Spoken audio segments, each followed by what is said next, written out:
10 টাকাও খাইতে পারবেন, কোনো না নাই, না শব্দ নাই। এটা আপনার এনার্জি, আপনি যা খান।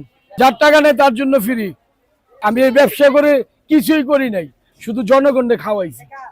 কারণ আমার দোকানে এখনো 20 টাকায় পোলাও পাওয়া যায়। 20 টাকা আমি মালিক, আমি কর্মচারী, আমি মহাজন। আমার কারো টাকা দেওয়া লাগে না। আমি নিজে পাকাই, নিজে বাজার করি, নিজে বিক্রি করি। আমার 2 ছেলে আছে, ফ্রি সার্ভিস।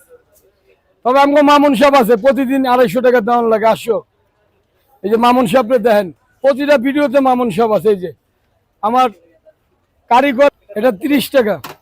হ্যাঁ, 2-3 পদের ডাল আর পোলাও। এটার সাথে যদি আপনি একটা ডিম ভাজা নেন তাহলে 40। এই যে এখন 40, এখন 40। এই যে এটাও 40।